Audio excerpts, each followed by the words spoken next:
Welcome to the Whiskey Congress. Honest, open talk dedicated to speaking the truth to those who are open to hearing it. Black, white, right, left. Most importantly, honest, bold, and fueled by good whiskey. In Whiskey Veritas, we are Whiskey Congress. Join the evolution. Anyway, so in an earlier episode, we talked about Netflix series that we should be watching, and we made a semi-agreement to watch a show for a show in terms of I think we should do a season for a season because there's just too many I was putting out Californication, and Californication's like 7 seasons long. Yeah. And if you watch the final season of Californication, at my recommendation, you will want to punch me in the face. I love that show so much. Like the final season of Dexter? Is just fucking worse. Eek. Worse. Oh. And that's, by the way, my definition of the worst series finale ever, Dexter. Yes. Awful. I loved that show. I did too. Until that final season was unbearable. This didn't and even the make it, episode was so fucking awful. It was so it didn't make sense. Like so many loose ends left, and then they introduced new it didn't make any sense. And it ruined a great show. Like in my opinion, one of the best closeouts to a series that I loved ever was Breaking Bad. A little bit fantastical at the end, but it closed all the loose ends. It had a great final ending. What do you come out on The Sopranos ending? I loved it. I loved it because like everyone else, I jumped up and went, "What the fuck happened to my TV?" That's so classic with the response. Like everybody, including me, like I missed the end of The Sopranos. Because we're just like, wait, did we pay the cable bill? I truly believe that was Tony Soprano's demise. I think he got shot, and that's why I went to black. And I thought that who was the producer of the show? The Italian person? No, it wasn't. It was anyway. The guy who all the names that are popping into my head are Wolf and Fincher and Lynch. I'm like, no, it was none of those. But he actually went to France when that aired because he didn't want to get bombarded with what the fuck did I just watch, But I read an interview where he said basically yes, that represented the fact that the guy who walked past him came back and shot him, and that's why it just instantly went black. But HBO left it open for a possible a reboot series or a movie or whatever. Yeah. And I loved that show so much. You have no idea. And growing up where I grew up, Youngstown was the 4th most prominent city in the show, right? I mean, New York City, a couple cities in New Jersey, and Youngstown got a... Right, I mean... We've talked about that on the show. It was just... I saw a lot of that to a degree, right? Like, I mean, I didn't watch people get murdered and buried and things like that. But, shady. I mean, there was plenty of shady shit. I mean, I think I talked about the lotto scam that we were involved with when I was in high school. No, I don't think you did. Okay, well, I probably shouldn't do that. In fact, you know what? Let's record the crime that you committed so that it doesn't exactly come back and bite you in the ass. Did you hear about that guy who got convicted or got arrested for a hit and run where he talked about hitting somebody with his car and basically said, "Yeah, I hope that guy was okay, but hey, people do it all the time." And the guy he hit died, and he got arrested because he was on like the radio talking about. Oh, Jesus Christ! Yeah. That's awful. It is awful. Way to fucking railroad a conversation. I'm saving you from yourself. But no. What I was going to say is just that, I mean, where I grew up, I mean, me and my buddy, one of our jobs in high school, his dad worked at a grocery store. And we needed summer jobs. So he's like, all right, you boys need work. I got something for you. Go downtown, go off on Federal Street, go talk to Leo. You know what? Or no, I'm sorry. He said, go talk to the rat. And the rat will take care of you guys. And nothing good ever happens. And I said, well, hold on. Wait, what's his name? The rat. I'm like, what's his name? Oh, well, Leo the rat. And so me and Corey go down there, and we go see Leo the rat. And he wasn't a rat because he ratted people out. He actually looked... No, if you get that nickname, you're not alive. Right, exactly. But he actually looked like he had a really mousy Which is nose. not nice, but okay. Right, no, and he knew it. He like played up on it. He was like, he would do this thing where he would like, chop his teeth. And like, oh, you fucking weirdo. And he'd wear these weird flamboyant things when he'd go and golf, which he would go golf at like noon in the middle of the day. But we had this job where we would go to this warehouse, and our job, we literally moved boxes from one side of a warehouse to the other side of the warehouse, right? And me and my buddy Corey, we were 16 years old, right? We're driving a forklift around. We used to like do. Oh, you probably thought that was awesome. Oh, we did. We loved it. I mean, we used to try to like do like high kicks and karate and shit on the boxes, and we would shrink wrap each other to like the boxes, and then like pick each other up and drive each other around the warehouse in the forklift. Like it was just like. That's a little weird of a reveal, but I okay. mean, listen, you've been stuck in a warehouse that's dark and hot in the summer, right? That's in the fucking valley in Youngstown for hours and weeks.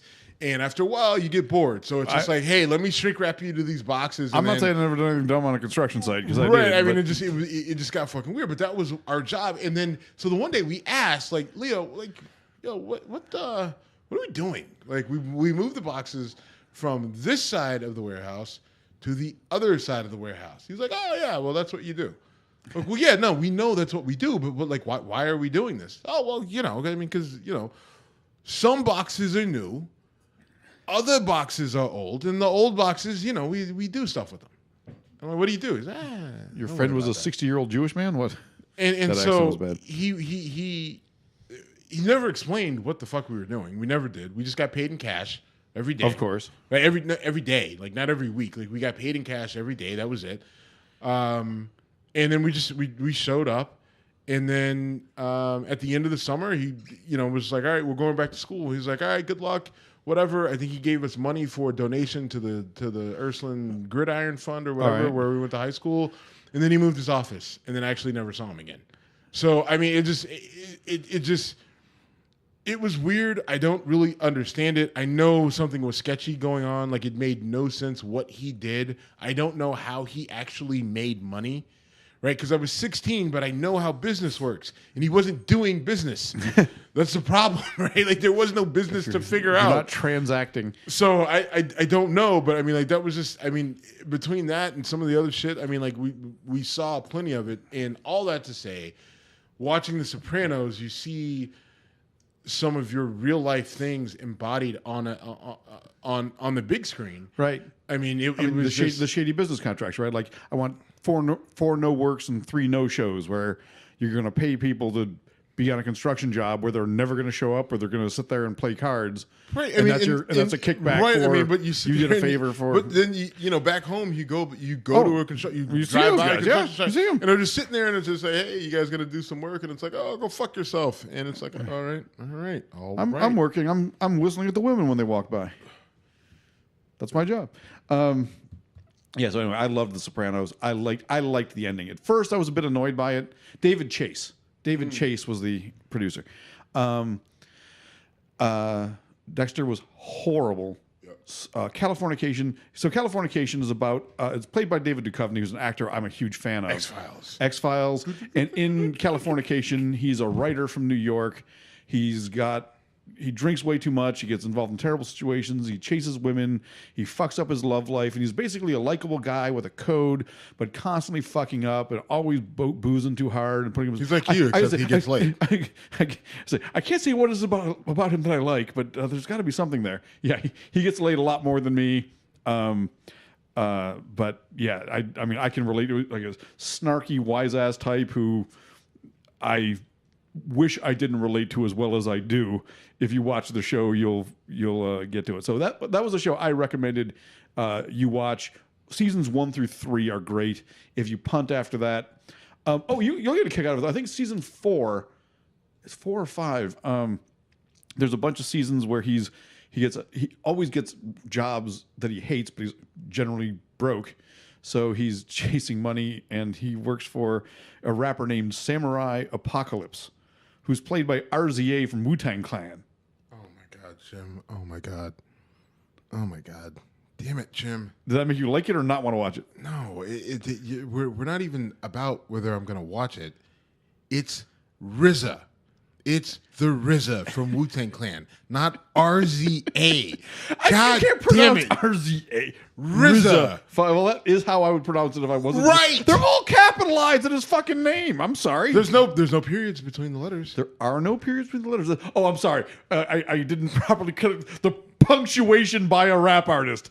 That's on me. Ooh, you got me, Steve. Well, the fact you said it's RCA, and I'm like, what the fuck is he talking about? And then you said the Wu-Tang Clan, and it clicked. So you have to be shocked by the fact that I knew who the Wu-Tang Clan members were, but did not know who RZA was. You don't know the Wu-Tang Clan members. They're no one to they're nothing to fuck with. Are they? They are nothing to fuck with. Yeah? Based off of what? Chappelle Show. Okay. Okay. Name another member of the Wu-Tang Clan. ODB. Name another one. I'm 2 for 2. I'm done. No. Well, there's 9. There's so other. you're Okay, not. So name another one. I got 2 more than you ever thought I would, even though I did. I knew the next one coming was ODB, and I almost said other than Old Dirty Bastard, but I gave you that freebie. So that's all I got. You got the RZA and ODB. Wu-Tang Clan was drafted by the Asians, so I'm going to go with one other person in the Wu-Tang Clan other than ODB who's dead. Yeah. Who dead? Who dead? By the way, dead. Yeah. I do not know any other members of the Wu-Tang Clan. One? No. Do I know them and just don't know the There may be one. I think there's one that you would know. You probably don't recognize that he was a member of the Wu-Tang Clan. Method Man? Oh, sure. Oh, yes. Also, sure. From the Chappelle Show. He was a regular on Chappelle. Right. All right. Anyway, you know why? Because Chappelle likes the Wu-Tang Clan. Yes, he does. Mm-hmm. And they were fucking hilarious. And you got to diversify your bonds. Diversify your bonds, nigga. I was going to take the gratuitous one there. That was Wu-Tang Financials. All right. Anyway, Californication, first 3 seasons. I guess throw a show my way, and then I'll come back. So I think that you should be watching Marvel shows on Netflix, right? If you're watching the movies are great. Avengers, Black Panther, the Captain America ones, especially the first Captain America, I thought was really good, but I could see where it kind of wasn't like the turn on everybody wanted it to be. But when you saw Winter Soldier and Civil War, I thought those were done by the Russo brothers, who the Russo brothers are local guys from Cleveland. And they've just done a phenomenal job. They did, and the Russo brothers did this most recent Avengers, Infinity War, and I thought they did a great job. I mean, I thought it was a solid. I still movie. haven't seen it. It did everything it was supposed to do. It happened on different planes. It was a captivating story. It was funny. It was quippy. It was dramatic. It was everything that you wanted to be. It was cinematically, like, you're like, wow. And then, I mean, it had an amazing ending, like everything about it. Like, they just knocked it out of the park. The second Infinity Wars, I'm sure, will be just as good, which will, I'm sure, introduce Captain Marvel, who is a crazy superhero character who happens to be a female that's going to be played by Brie Larson. So, that's coming. But I think that to fill the gap between now and the next Marvel movie, I think you should be watching the shows on Netflix, and they're great. They give you an insight into the Marvel universe on a more micro level. And for me, I would start with Luke Cage for obvious reasons. It's too black for me. All right, I know there's so many black people in it, but it is a really good show. We talked about that a while ago, right? How we got offended by a lot of people were offended. Like, there's so many black people. It's too bad Ben Shapiro never commented on that, because I'm sure he would have taken it perfectly in stride. Right. I mean, but there was just no room for him to comment. Like, no sane person had any room to comment. I mean, that's what the comic was. It was about a black superhero in a black neighborhood who was doing black guy things, right? And he did it all by the book. And he was, big, bad, and strong, but he had a moral code and a moral compass. So there wasn't a lot to critique there. So I would probably start with Luke Cage. Now, I would tell you, hurry up to get through Luke Cage, to get to Daredevil, but we'll get to that. All What's right. your next? All right. pitch? So my next one, you've done Dexter, you've done Sopranos. Californication is currently on Netflix, by the way, so you don't need to go to Showtime Prime or Showtime whatever to get to it. What other one would I recommend?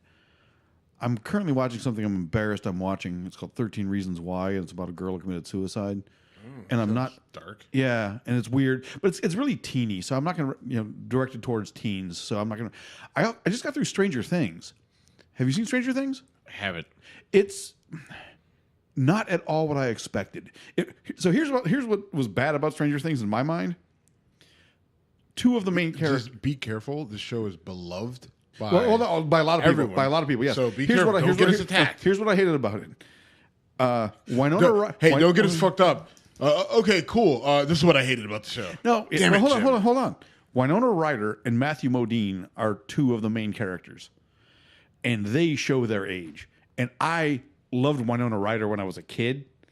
She's roughly my age, and she. I mean, I'm not saying in Beetlejuice, that would be creepy, but she was in all those movies with Where's this going? Just I always thought Winona Ryder was hot, and I liked her when I was in my younger years, and she plays a 40-something mom in this movie. I'm like, oh fuck, that's Winona Ryder, who I loved in Reality Bites and all these other movies. And Matthew Modine is just a white-haired, creepy old scientist. And Matthew Modine has always kind of creeped me out, though. So really? Yeah, I mean, Full Metal Jacket, or yeah, what? Okay. yeah. I mean, all of it. I mean, like all his roles, you're always kind of like, I don't know. See, he sounds like a guy who tried to slip a finger in your asshole while you're sleeping. And I'm the one who's bringing stuff. All right, I got fingered by Matthew Modine, and I love the movie Vision Quest. What? Fuck at it. Okay. I love that movie. I love the soundtrack.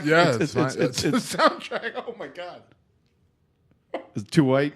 Oh my god, yes. It's incredibly white. Oh my I love God, that. I love that movie, and I love. Oh my god. I mean, I don't love Full Metal Jacket, but I like it a lot, and I think Full Metal Jacket is a good movie. It's hard to like a lot. I mean, just it's a brutal first movie. The first half hour of that movie is just awful. Yes. So, Well, the whole movie is pretty awful. I mean, I mean, once you get past the fact that they're in Vietnam and I mean, once you get past D'Onofrio blowing his brains out. Yeah, it actually gets lighter. It gets better. Oh, it gets lighter. Yeah, right. Once they actually go to Vietnam, things get better. There's things about that movie that I really liked, but I had a Vietnam vet work for me years ago, and I asked him once, we were having a few drinks, and I said, "What movies, about that war, do you think get it?" And that was the one he mentioned. And I really, and he said, "Yeah, because basically, throw all the other stuff aside." You basically spent your days trying to get laid and trying to survive, not necessarily basically in that order. Like you were just, you're these young guys, you're out there, you're just trying to find a distraction. You're trying to find something to fuck. And then, you hated the guys who outranked you, who could, get some without paying for it. And he said that movie really hit home for him because as a 19-something, and this guy's name is Mike. He, this is getting dark in a hurry, but he was hurt badly in Vietnam. He was with the Air Force and loading a plane and hit a landmine type device. And he was at my apartment with his wife and a few other friends in shorts, and his legs looked like they were sewed together by Dr. Frankenstein. I mean, he had gotten busted up bad. And when you're getting a surgery in that situation, you're just getting put back together. So they made no effort to be cosmetically appealing. Anyway, all right, that totally derailed. So anyway, I do recommend Stranger Things. I just hated seeing those actors and actresses. Okay. And it was definitely different than I expected. I mean, it was a weird. Well, you know why I haven't seen Stranger Things? It's scary. Right, because I think there's monsters, and I hate monsters, and it gives me bad dreams. There are monsters. There are, and the truth is, once you get through it, you'll be fine. But getting through it, you'll not like it very much, so you might not like me for that. Okay, your second one. My second one is Daredevil. Okay. On Netflix. Now, I think of the Ben Affleck movie. Stop. All right. Just but it's the same character, right? It's the same character, but it's just and more so. You need to watch Daredevil just to get you to Punisher, because they introduced the Punisher in Daredevil, and the Punisher is really the series that you want to watch. And there's only a season. Okay. But I think both Daredevil, you need to watch Daredevil and Punisher so that those kind of are just stuck together. I know it's more than one. So you need to watch 2 seasons of Daredevil and a season of the Punisher, but it is well worth it. All right. If you just separate yourself from the problem that I have with people who are is something I need? Like I watch TV in 2 different ways. One of them I'm zoned in and I'm paying attention to detail. Yeah, you need to pay attention. Okay, and say some of them I've just got on in the background. With the comic books, like you have to understand what a comic book is, right? Like it's a story that's told frame by frame, right? And it's written, it's art, it's drawing, right. images, all that sort of stuff. So there's a lot of detail, and the shows are detailed as well. You need to pick up on those, and you're going to need to remember names and all that other sort of stuff. Okay. So not background noise, which is what the it second. It is definitely not like, that. When I watch Bill Maher, it's background noise. Like Yeah, I care what he's saying, I care what's going on, but I don't need to dial in. All right, I got you. Cool. So you want to watch these shows intently, but I guarantee you, if you do, you will get sucked in. And want to know more about these worlds. But what I will say, the people who are critical of comic book shows, they're so obnoxious, right? Why is Batman a superhero? He doesn't have any superpowers. Like, he's just fucking rich. Like, get over it. Oh my God, this Superman guy. So he flies and has laser eyes. You get 2 kinds of obnoxious though. You get that guy, and then you get the person who knows the comic book or knows the comic series, and then watches the show. Is like, Daredevil's right. He had size 10 feet, not 12. What the fuck? Like, those people are brutal too, and those people are equally as bad. Yes. Stay away from both. Yes. If you're criticize comic books because you can't figure out why Batman's a superhero guy, don't do it. Don't do it. Don't talk to me about it. You're not funny. You're not cute. You're not smart. You're just annoying. Go away. And then also, if you know comic books inside and out and are hypercritical of any small minor deviation from the comic book, then you just go back to mom's basement and stay. Right. That person is not actually critiquing. They're just trying to show their knowledge. That's exactly what they're doing. They're trying. I know this better than you. I know more than you do. So I don't have another series to recommend to you. I have a movie followed by a podcast to recommend. Okay. And they're both based on the movie is called Wonderland, and the podcast is called The Wonderland Murders. And it is about what does Wonderland sound familiar? Because I've recommended it to you before. Oh, okay. Which means I still haven't watched it. Which means you still haven't watched it. Yes, I know. So this movie is the movie and the story, and the movie follows the podcast very accurately. So I'm going to count on them both being pretty well done. Yeah, accurate. It's about porn star John Holmes. And big old date. Died of AIDS. Died of AIDS in 1987 or 88. And the movie is Dylan McDermott, Val Kilmer. Who plays John Holmes? Val Kilmer. Ew. Yeah. And Eric Bogosian and Carrie Fisher has a role in it. How old is it? It's at least 10 years old, probably more like 15. Oh. But anyway, John Holmes was implicated in a brutal quadruple murder. Have you ever seen Boogie Nights, right? Mm-hmm. Okay, in Boogie Nights, there's that scene where they rob the guy. That robbery is based on what really happened in Hollywood, and the guys who did it were living on Wonderland Avenue in California, and the retaliation against those guys gets them killed. And the movie's fantastic, and the story is fucking crazy. I mean, John Holmes, who is from Asheville, Ohio, actually, not to brag about it, he was actually kind of a scumbag, but he was very well endowed. Anyway, the movie called Wonderland is great, and the podcast, The Wonderland Murders, done by Wondery, and they've got a bunch of true crime series podcasts. They've got another one about Charles Manson called Young Charlie. So I would say if you're looking for entertainment, those two things are good. I recommend the Wonderland Murders and the movie Wonderland. Right. Probably not going to happen. Check out you will love this movie. You'll be amazed by this movie. If you can get me, I got you 10 minutes into it. You'll want to see the rest. I will. There's drugs, sex, pornography. I mean, those are all my things. I feel like you're just doing a bad job of selling it. Maybe I suck at sales. We know this. Yes, this is true. So my next one for you is another Marvel one. Of course. Okay. Jessica Jones. I know. I've seen that on. It's like popped up on my Netflix feed, but I know nothing about it. She's female. She's got superpowers. She's a detective. She drinks whiskey. A lot of it. A drinking sexy female detective who drinks whiskey. Right. I like it. Sexy, I don't know. No? If I mean, you might think she's sexy. I don't know. She's a little. She's drinking whiskey, so she's got off to a good right. start. I mean, she's a woman drinking whiskey, so that is a great start in terms of appeal in my book. And it's a good story. That first season, it is captivating. Is it like is there like a mystery that goes from start to finish, or it's hard to explain without really it's just. I think I'll start with that one. I mean, this one's got my actually, and you can start with this one. Actually, it doesn't technically matter where you start. They'll all eventually get you to the same place, and there's a couple themes that are consistent through all of the Marvel shows on Netflix. All right. There's a few characters that you keep seeing over and over again. They drop little Easter eggs, and you're like, oh, hey, I love when they do that. I love that shit too. It's you're like, ooh, look what I figured! I figured it out. Yay, I'm so smart. Exactly. I know 100,000 other people did it, but yay.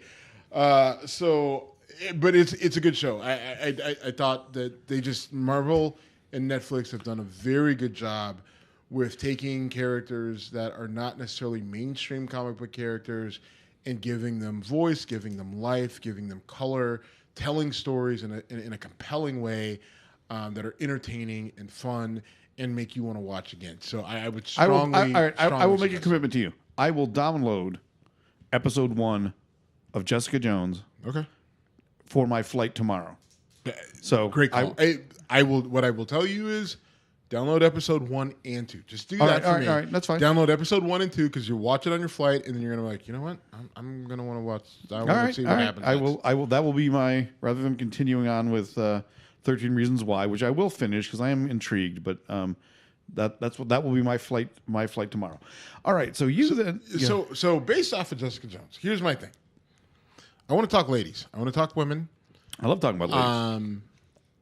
I want to talk top 5 of yours, top 5 entertainment, like top 5 female entertainers, whether they're in a movie or they're a performer, music, whatever, if they're performing or if they're in a movie that you just say, you know what, I need to see it, and they need to be alive. They need to be alive.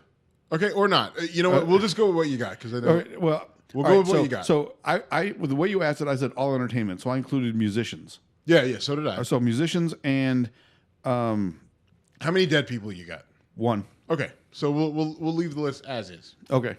I meant to throw in alive, but I didn't. So well, she's not alive, but she is. Is she should frozen? Be. Is she Amy Winehouse? Oh yeah. So I left her off my list because she's not alive, but she's one of my. I think you know.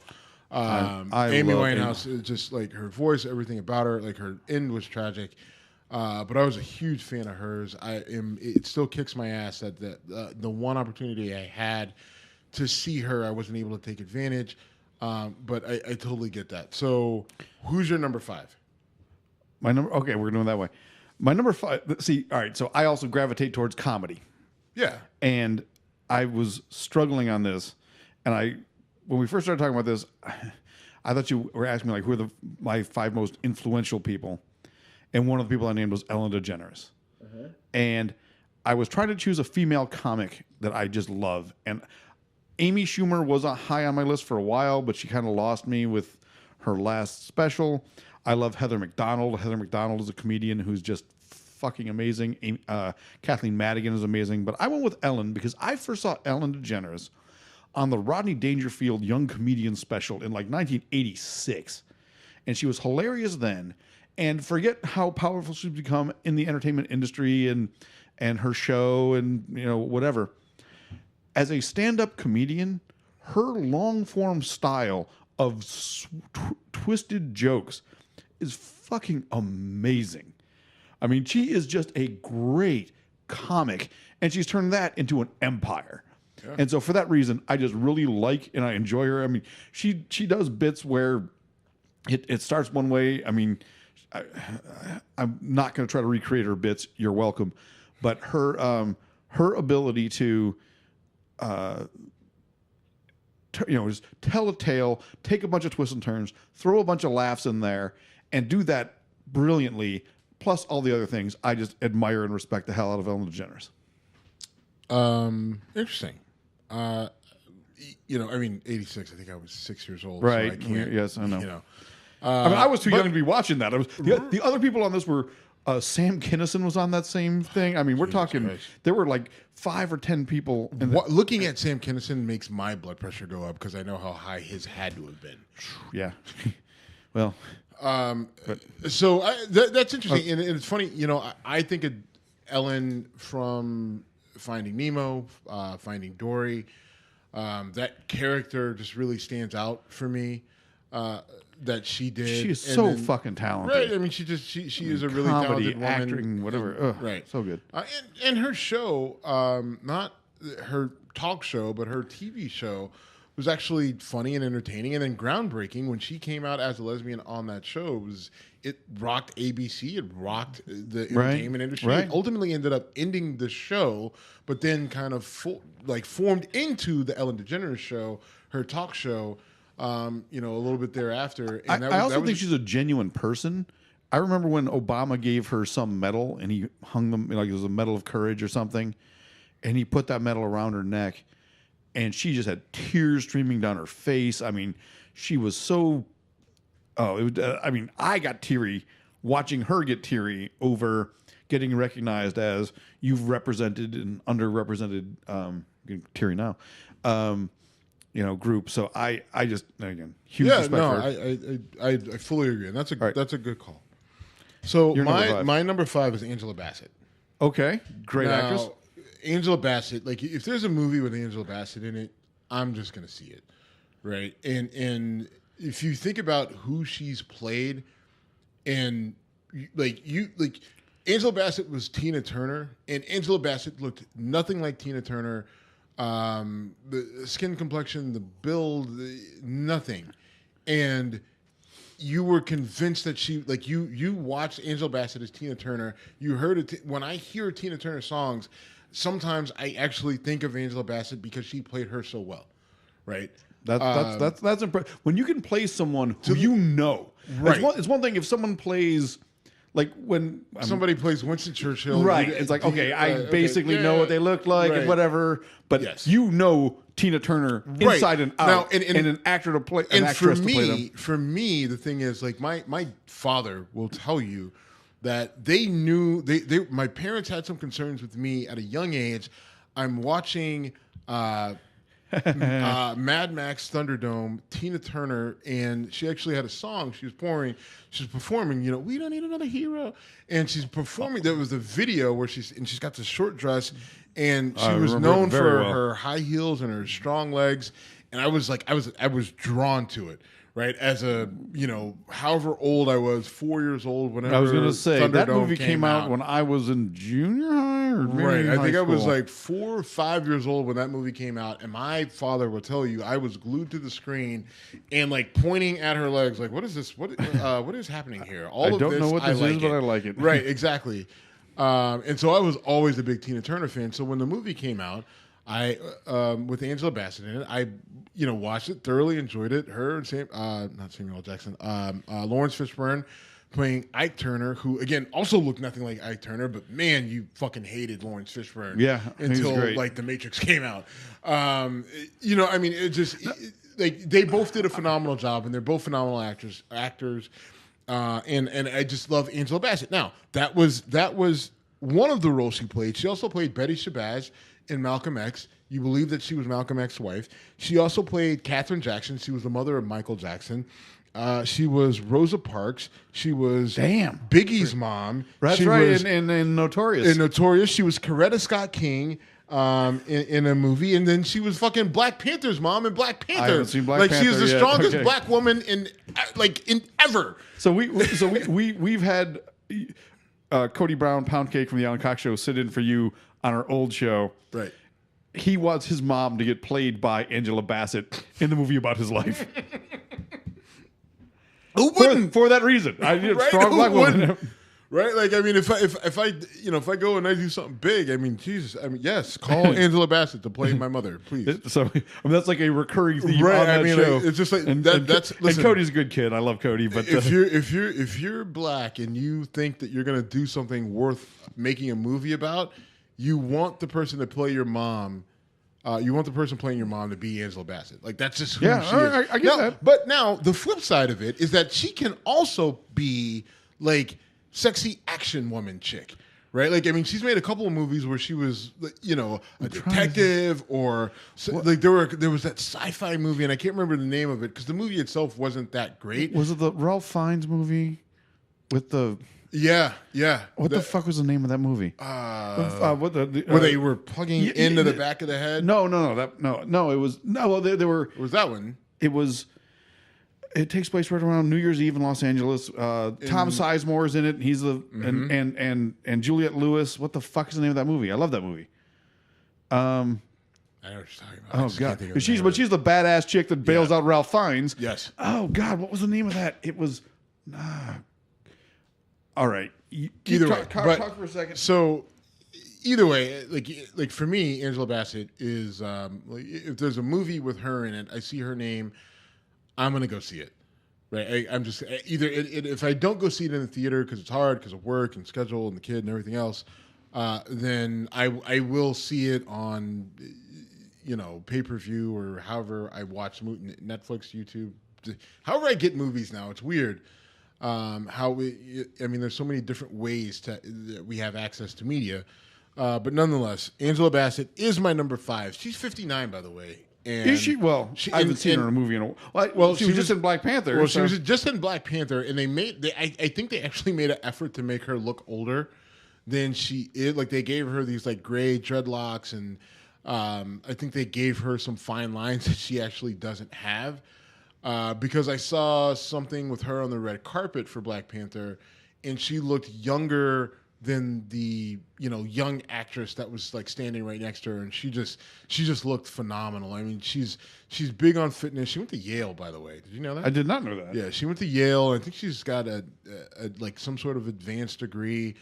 But I saw her like on the red carpet for a Black Panther event, and I mean, the dress she was wearing fit her like a glove. She looked amazing, like incredibly fit, strong, but still feminine and sexy. It was unbelievable. Strange Days. Strange Days. Yes, that is the name of it. It's such a weird movie, but I love it. But Angela Bassett, she is my number 5. She's in it. I'm going to see it, period. All right. I'm going to mix my list up. Go ahead. Because, go ahead. Because I'm going to throw out one of my younger day heartthrobs that I still love. And whenever I'm like, writing an article or doing whatever and put my headphones on, I'm looking for music. I grew up loving Joan Jett. Okay. And her song, I Hate Myself for Loving You, is such a, her first big song was I Love Rock and Roll.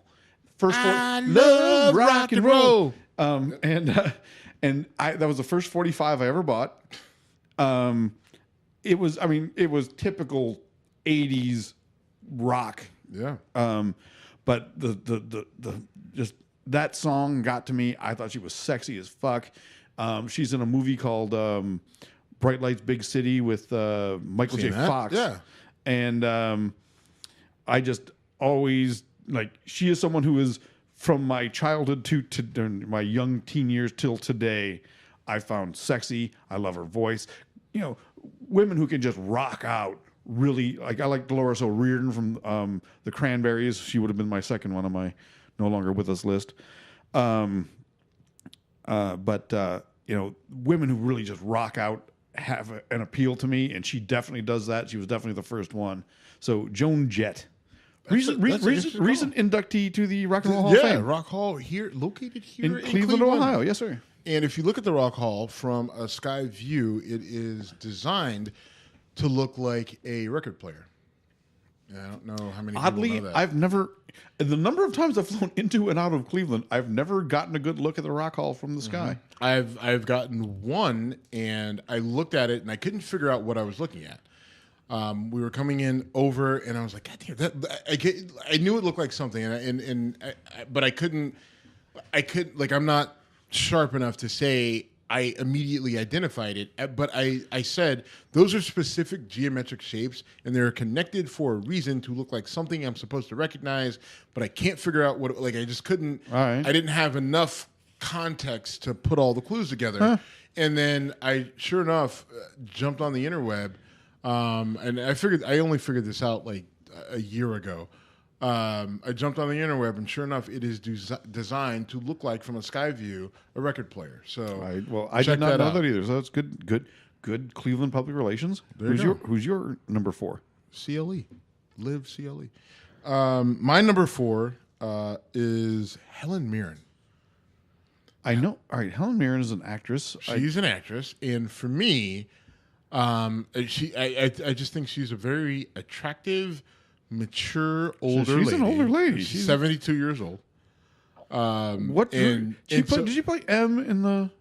No, you're thinking of Judi Dench. I am thinking of Judi Dench. Sorry. No, Helen Mirren. She was in. There were these series of movies, Red 1 and Red 2. It was about a group of older spies who were retired, extremely dangerous. Yeah, yes, and dealing with all that sort of shit. And she was in those movies, which highly entertaining. She was one of the most entertaining aspects of those movies. And I don't know why. Like I have a close that is no, it's that's bizarre. Obscure. It's cool. obscure. It's cool, it is bizarre. Like I have a friend from high school, one of my best female friends. She's obsessed with like Joe Biden, right? And I make fun of her all the time because she's like, "Oh, Joe Biden's so handsome." I'm like, "No, he's not. He's a fucking weirdo." and she's just like, "All right, well, you would like bang Helen Mirren." I'm like, "Yeah." So, all right, we're even. You should. It's weird. You shouldn't have given out that information, right? I mean, it is what it is. But I mean, I do think that she, for whatever reason, I'm just drawn to her. There was this show called Elizabeth that she played, Queen Elizabeth, Queen Elizabeth, like through like the younger middle years, and it was crazy dramatic. Like it was a mini series, right? Like it wasn't like a long-term show. But it just like I was glued to it, and like embarrassingly so. Like it was in the middle 2000s. Like I think it was like my first year of law school, and like I would come home from the library, and like I would like watch this show like intently. If you gave me 1,000 guesses of who would be on your list, Helen Mirren never gotten on there, right? But I mean, and then she was, and then she pops up in the last Fast and Furious 8. That's perfect for you, right? Like, and she plays I haven't seen this. I can't help you. You haven't? No. Oh my God! Don't even. I know you love that franchise. Don't get me started on that franchise. People make fun of me all the time, and then I shut them down on it. I don't judge you. It's not my thing, but I do not judge you. I know you love that franchise. It's fast cars, hot women, dudes doing crazy shit. It's your thing. It's simple. Yeah, it is fucking simple. It is badass cars, hot women, fight scenes, guns, easy. Yeah, it is. Right. It is. You want to turn your easy. mind off. I remember when you and your wife went out to see Fast and Furious 8, and you were a kid in a candy store. Oh my God, it was great. It was great. But anyway, very, very interesting choice. I'm shocked to hear that. You and me both. Because it's funny. Like I'm going through this list and I'm thinking of people. I'm just like, ooh, Helen Mirren. What's she doing lately? All right, so You think she likes black guys? I do not know. I'd be interested to see. I mean, Okay. Anyway, go ahead. That didn't get weird. I'm going to throw a really weird one at you. Yeah. Lady Gaga. I love Lady Gaga. Fuck, I think she's hot as hell. Yeah, you would. It's weird how this thing is going because who's your first one? What was Joan Jett, Ellen Right. DeGeneres? Okay. Ellen DeGeneres is actually my first one. Right. So Ellen, Joan Jett. Okay. All right. So we're good. So to me, Lady Gaga is Madonna 2.0. She had the shock factor. She did a bunch of weird shit early on. To me, she actually annoyed... Lady Gaga. Well, first of all, Lady Gaga's got a way better voice than Madonna. Madonna in the early 80s. Okay. Madonna was a groundbreaker. I was not a fan of Madonna when she was super popular. In fact, I wasn't even a fan of Lady Gaga early when she would do the weird shit with wearing a suit of meat and all that. And one of the things that bothered me about her... I love that about her. Well, one thing that bothered me about her was she would protein. there's that. She would do stunts, and I'm like, you don't need to do stunts. You are that fucking talented. You don't need to be that. But having... Her early songs I thought were great. Some of her videos were really interesting. Bad Romance, for some reason, that song gets to me. Does it make you cry? It doesn't make me cry. Everything makes you fucking cry. You always Actually, cry. that's not true. You were just crying earlier. I did not cry. You got teared up about. You were talking about a story about Ellen and Obama, and you started to tear up. I am capable of emotion. I am not a regular crier, but I think Nancy, fuck off. But. Dick. Sorry. You're not sorry. Don't insincerely apologize to me. And fuck you. You get not only you get no bottle caps, you get one thrown at you, you prick. Anyway, I think she's sexy. I love her voice. I love her songs. She's got that style, whatever. I'm trying to like go, older. Jim, listen. Lady Gaga is incredibly talented. I agree. Right, like that woman's voice is phenomenal. That record she did with Tony Bennett that was crazy, wasn't it? Oh my god, like I love it. Like, and you got to understand, I love my music range is vast, very wide, and I will never forget sitting in your garage smoking a cigar with you, and you put on your playlist, and it was like, here's Frank Sinatra, here's DMX, it was like, okay, and so I love. When she she did that album with Tony Bennett, I just thought like that it checked all the boxes for me because her voice was amazing. Tony Bennett's voice is historically amazing. Right. I mean, the songs were great, soothing and relaxing, and just got your mind to the right place, taking you to a different time. I loved it, and so I get that totally, and I think she's an attractive girl.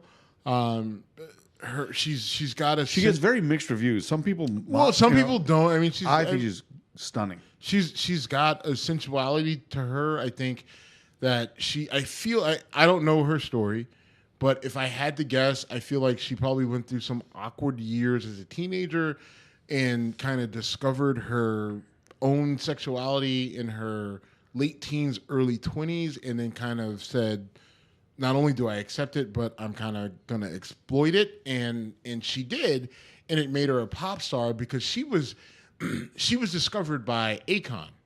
Right? That's right. No, Akon, and I am a big fan of Akon, and they kind of and she, like, I remember she was a DJ. She was a DJ who she used to DJ like in a bikini. You DJ'd in your Chicago days, right? Yeah. So not in a bikini. Hopefully. Nope. No reason for me to do it in a bikini. I just take my shirt off. Look at you, rock star. But I mean, I think she does. She does go multicultural, right? Well, my whole point is that like she started off as a gimmick, right? Hey, I DJ in a bikini, and Akon was just like, I think you're more than just a DJ in a bikini. I've heard you sing, and you've got a pretty good voice. You need to start to really do more than just DJ in a bikini. And so she took that, and she said, fine, I'm going to do more than just DJ in a bikini. I'm going to sing, and I'm going to be weird as fuck and sensual and sexual as fuck. And then it's just blown up to this thing where now she is just this icon who, if you can't recognize her talent, then you don't understand it, which is not your fault, but don't talk about it, don't judge it. Right. And so I completely appreciate that. I do. I'm a big fan of hers as well. She's actually there's a song. Oh my God, she did a song, Poker Face. Oh, I love that song. Love Poker Face, right? Well, she remixed it with a group of rappers, right? Like Common and a couple other guys. That the remix to Poker Face, the rap version is probably one of my top 50 songs. I'll YouTube it. I don't know if you need to do that. I will. I like. You're not a rap guy. It's okay. I'm not a rap guy, but I do. It's okay. I've learned to appreciate. I just feel like it's All right, going to be an awkward 4.5 minutes. You're going to awkwardly mock my whiteness. That's fine. I'm not awkwardly. I'm not. It's not your whiteness. You're going to accurately mock my awkward whiteness. Give me your number 3. My number 3 is Lauryn Hill. And really, yeah. And here's the thing, Lauryn Hill. Man, I don't know if y'all remember. Lauryn Hill is just uber. Lauryn Hill was there was about a 3-year period where Lauryn Hill was literally an unstoppable force. Lauryn Hill had the momentum of Beyonce and Lady Gaga and all of them. Everything she put her voice to was a Billboard platinum hit. Her voice is amazing, and she could rap, and she just didn't sound like a 10-year-old boy rapping. Like when you hear Lauryn Hill with the Fugees, you know that's Lauryn Hill, right? It doesn't sound like Lil Bow Wow or Master P's Kid or some, like, that's Lauryn Hill. And when her voice had a force that you said, yep, I agree with that totally. And she was unbelievably gorgeous. She had a sex appeal that didn't need to be flaunted, right? Like she just wore regular clothes, right? Like she wore shorts and a shirt, and you're just like, oh man, you're hot. I didn't see her enough in media, regularly to like see that and get moved by it. The Fugees were awesome. Fugees, I love the Fugees. And I mean, Wyclef, Perez, but she, realistically, she made the Fugees, right? I mean, like we think back, and Wyclef is a whole different animal of just an unbelievably impressive human being, and what he's done for Haiti, and what he's done for human rights and civil rights and everything else. I'm now hearing "Killing Me Softly" though. Oh my God, right? But Fuck, I mean, but that song, like she took a song by Roberta Flack. That was an amazing song. Already great, yeah. And then she made that song historically great. Like when people hear "Killing Me Softly," they only think of Lauryn Hill. There are people who don't even know who Roberta Flack is, and it's not because Roberta Flack isn't talented. It's because Lauryn Hill was that good when she sang that song. Like, listen, I hear "Killing Me Softly," I sing that song like I'm a high school girl who got dumped by a boyfriend, right? Like, it's just like, you need to hear and feel my soul on this shit. And I'm the one who cries so right? much, okay. Like, you do. I mean, because you always fucking cry. Two. Oh, shit, in the pen. Right? That's what you get. Now now I have a bottle cap. Now I'm disarmed. And now I have a bottle cap. You will lose an eye. So, but my thing, I mean, like, Lauryn Hill is one of those. Now, what happened was she ended up marrying a Marley and like moved to Jamaica and stopped paying taxes, and shit got weird, and she started making weird music, and like 50 Cent has a song where he's just like, I was listening to Lauryn Hill's new album and the shit ain't have no beat. Like, I don't know, she just went off the rails a little bit. But if we can get her to kind of come back to be old Lauryn Hill, I would chop off. I would go see it. without Chop a doubt. off the yeah, I one was gonna finger? say something else, but Don't do that. Well, what I was gonna say, I would chop off your leg to go see it. Well, and I realized that where would- you may take offense. I so. might find that offensive. Yes. But Lauryn Hill's my number three, All right. for sure. My number 2 is Amy Winehouse. We kind of touched on that earlier. Which is Amy Winehouse was so fucking talented. Valerie. So much. She did she did acapella stuff when no one did acapella stuff. No one does, And right? she killed it. Like before she got really strung out, when she would do some of the acapella versions of her songs or other people's songs, I mean, it blew everybody away. She was Adele before Adele, right? Adele was just smart enough, like, well, instead of drugs, I'm going to do food.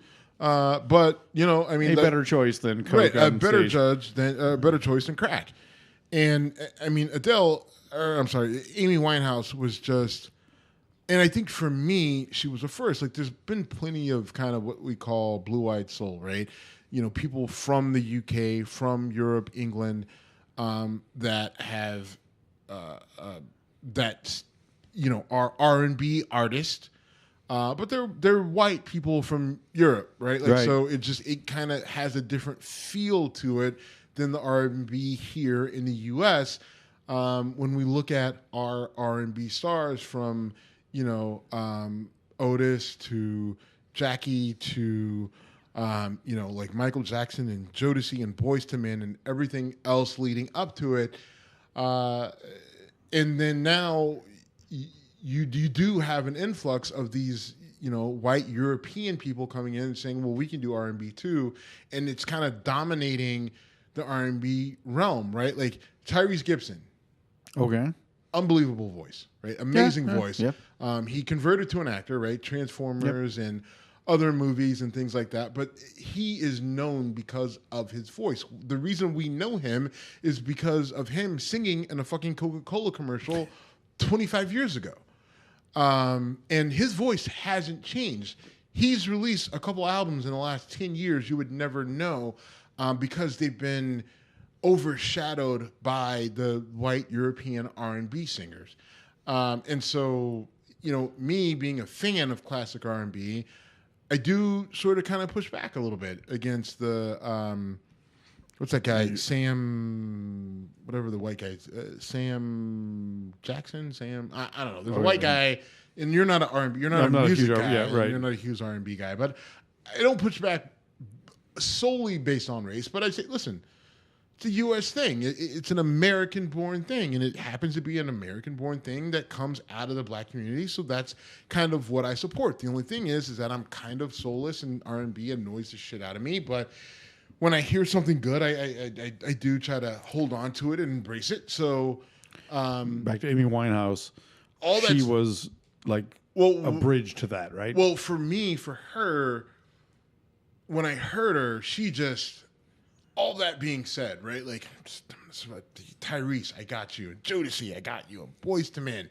And then Amy Winehouse comes out and starts belting out a cappella these songs. And you're just like, yeah, guys, I totally got your back, but she's something else. And for me, she was just that shining, bright star. And then when you start to hear the rumors about the issues of drugs, and you're like, oh, she'll figure it out. They all deal with that. But she didn't figure it out. No. It ended up killing her, and that was a tough loss. That was a hard loss. When she died, it was one of those things where you're not shocked, but you're punched in the face because my biggest thing, and it's selfish, but it's damn. I wish I could have saw her live, healthy, sober, and that was just unfortunate. even strung out, she was awesome. All right. That's my number 2. So my number 2, somewhat predictable, I think, to a certain degree. All right. My number 1's going to drive you nuts, huh? But my number 2 is Angelina Jolie. Really? Yeah. That actually surprised me a little bit. Yeah, you and me both. She's fucking gorgeous. I mean, there's no Here's the denying problem she's with gorgeous. Angelina Jolie. She fucked Brad Pitt.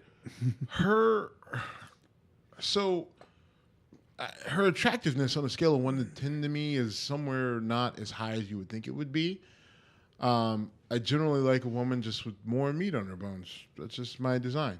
or my style or my just whatever Attractive. What yeah, you find what I'm attractive, attracted to. But for me, it's her personality, her sensuality, her confidence, it's everything about who and what Angelina Jolie knows how sexy she is. Yes. And I feel like when she walks through a room, she's just like, I feel like her essence, just being around her, she's just like, hey, it just exudes all sorts of things, right? And they're all connected to sensuality and sexuality, and she just does that so well, and she knows it, and she does it in every role. And I don't care if it's the same character, but I mean, whether it's Salt, where she was the undercover Russian agent, or if it's the movie Wanted, where she was an assassin, or and there's kind of a theme, or it's Tomb Raider, or it's Gone in 60 Seconds. Whatever the movie is. I was looking up which movie was she in with Morgan Freeman and James McAvoy, which was Wanted. Yeah. All right. That movie I've got mixed feelings about, but she in that movie is so fucking hot. And she gets out of the tub and she walks butt naked in that one scene. And I boy, mean, she again, maybe she revealing too much about myself, but oh my gosh, she was sexy. Exudes a sexuality that you could, and if it's hard because with that type of personality and that type of energy, you could put her in a woman's body that is, heavy set or whatever, and I think I would still be attracted to her the same way, because that type of energy just attracts me. And right? She's diverse as an actress, right? Like you said, she was in Salt. She's been in a bunch of kind of cheesy action movies. She was in that weird movie with where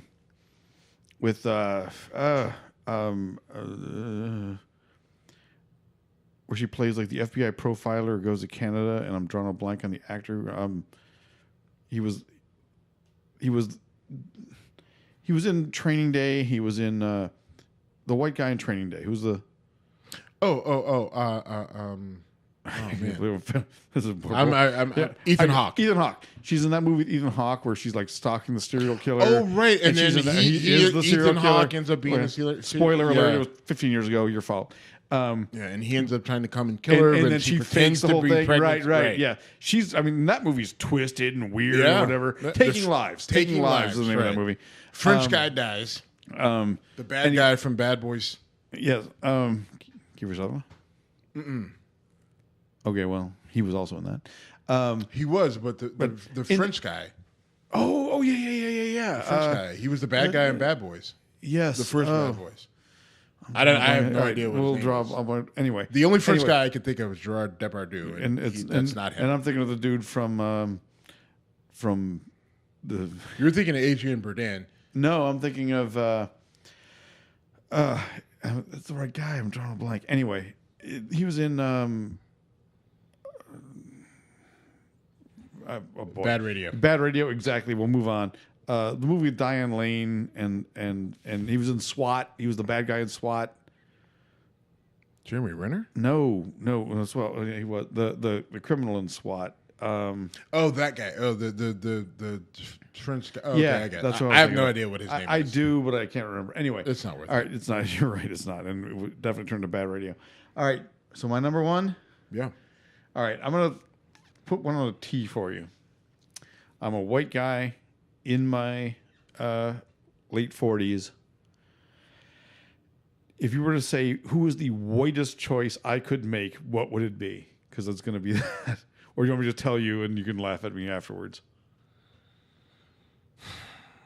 And she's alive. She's alive. She's still making movies. She's been an accomplished actress in several genres, but she's done the whole I don't take myself so seriously and done a lot of comedies.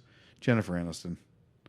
That's fair. I love Jennifer Aniston. Listen, that's fair. She was hot as fuck in Friends. Here's the deal. I never watched Friends, and I refused to watch Friends because that show was so overly white. It was offensive. They occasionally forced a black person in there, and it was like, all right, you're trying to do this Right. That show was just too white for any self-respecting black person to actually watch and care about. But that's fine. Now listen, Jennifer Aniston in Horrible Bosses was great, and Meet the Millers, great. And she's older and still sexy as fuck. Yes, I can't even. She knocks it out of the park with those types of roles and just who she is and kind of that like flirty. I'm just living my life and trying to live my best life and be the best me. And by the way, she's a monster. By the way, I still work out and I wear lingerie and I look great and I feel great. I do a lot of yoga and I'm flexible. And I like my occasional, whiskey, vodka, whatever. In Horrible Bosses, her character is so funny because she is literally a ruthless sexual predator. Yes, and like torturing Charlie Day, dream woman, and right, and so anyway, I like her so much because she's lasted. She went from Friends. She's been in a ton of movies since. She's been in a few serious movies. She's in some weird movie with Clive Owen where she's like a con artist who claims to get raped and then because of him, and so she's done some really dark, awful movie stuff. Where he was working in the jail. Yeah. And then he had to I forget. Yeah, anyway. It was anyway. She's done serious roles. She's done dark, which is fine. I mean, which is great. That's range. I don't really I respect that. I respect that right. When you can go from Rachel and Friends to this, and then to a comedic actress.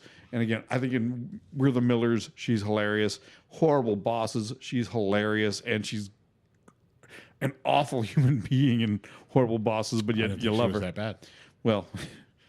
I didn't. If you're going to get sexually harassed, that's who you want to get sexually harassed by. Agreed. All right, that was my number one. I've had the hots for her since 1990, whatever, when I first saw her, and I still think she's amazing. So mine, yours wasn't as egregious or obvious as you made it out to be. Mine might be though.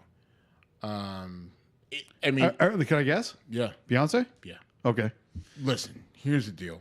She's amazingly hot. Yes, she is. And that woman performs, and you watch. When she did, she's got a song called "Crazy in Love," and she performed it. And listen, I watch a lot of pretty aggressive porn, so it takes a lot to get me to the point where it's just like, you know what, I need to go to another room. But her performance on the Grammys of Crazy in Love. Yes. No, wait, it wasn't Crazy in Love. It was Drunken in Love. Or whatever the Crazy song in was. Love. No, it's Crazy in Love. Is the one song she's got. No, this was off. This is a couple albums ago. It was. I think it was Drunken in Love. It wasn't Crazy in Love. It was Drunken in Love. That's what it was. Drunken in Love. And like she's literally talking about where Jay-Z and her had a night out. They go out, they get bombed, and they start fucking in the limo, and they end up fucking in the kitchen, and it's her in a bathing suit on a chair at the Grammys on stage. She is sweaty, and the wind is blowing her hair, and I'm like, oh my God, this is too much for me to handle. I need to not watch this anymore. Like, that's how crazy it was. Just look it up. Like, look up Beyonce Grammy performance and you'll figure out which one I'm talking about. But like, she just did something at Coachella. She did this, like, it was basically, she did a Facebook Live performance of her exclusive performance at Coachella, which is this crazy concert that happens. It's a multi-artist concert that happens in California every year. I mean, like, if you're an artist, to perform at Coachella, it is the kind of pinnacle of performances other than like the Grammys and a few other things. And she did this thing where she incorporated like historically black bands and like dance and like just all this shit, but she did it the way that only Beyonce could do it. And she is incredibly sexy, right? Like, she's incredibly talented, like, and she can't do anything without it being the entertainment news of the day. Right. I mean, like, she walks out of her, like, she can't walk out of, like, she can walk out wearing just a pair of sweatpants and a sweatshirt, and it literally, like, whatever she's wearing, like, if it's a company, like, if she walked out wearing female Under Armour sweatpants and female Under Armour a sweatshirt, that would boost Under Armour sales by probably 50 to 100%.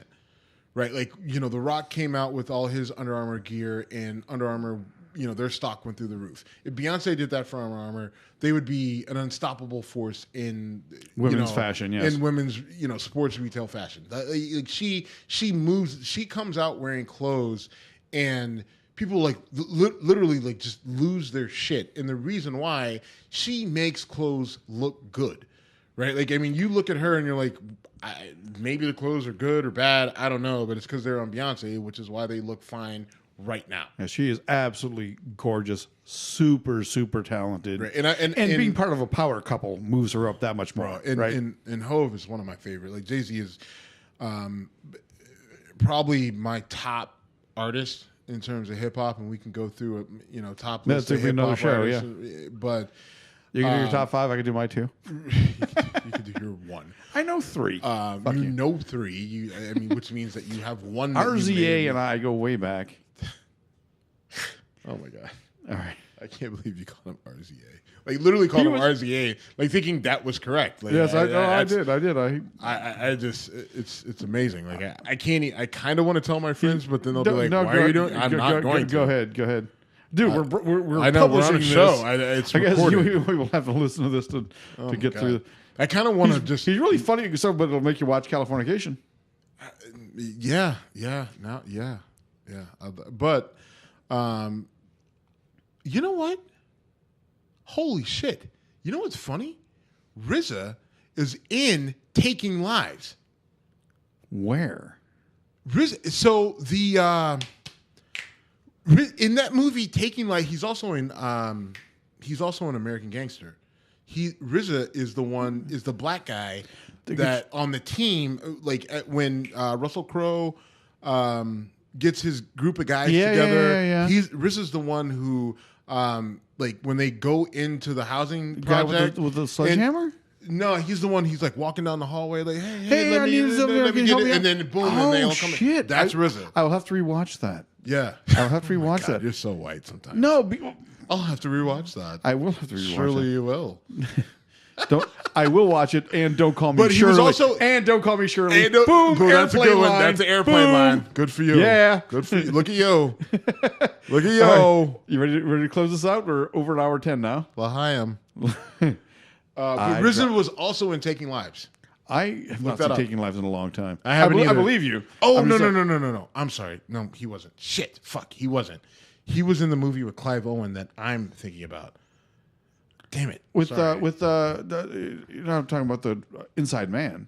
No. Not Inside Man. RZA, hold on. We can't. All right. Clive Owen. I know that RZA was in a movie with Clive Owen.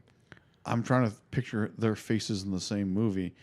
It wasn't. I'm trying to think of that. It wasn't face. No, yeah, that make me a racist. With that fine, milky white skin of Clive Owen. Inside Man was a cool movie. No, it was derailed with Jennifer Aniston, Clive Owen. That's the movie. That's the movie with Jennifer Aniston faking the rape. Yes. How's that for coming full circle? There it is. How's that for coming full circle? Boom! Nailed it. This is Whiskey Congress Fun Talk. Brother, enjoyed it so much. It's good to get away from the politics. I'm a single lady. It's good to get away from the politics sometimes and do fun stuff. I enjoyed this very much. We did a little bit of a wild turkey rare breed for this show, and we drank some Miller Lite and had a nice time. I enjoyed it, brother. All right, man. Out.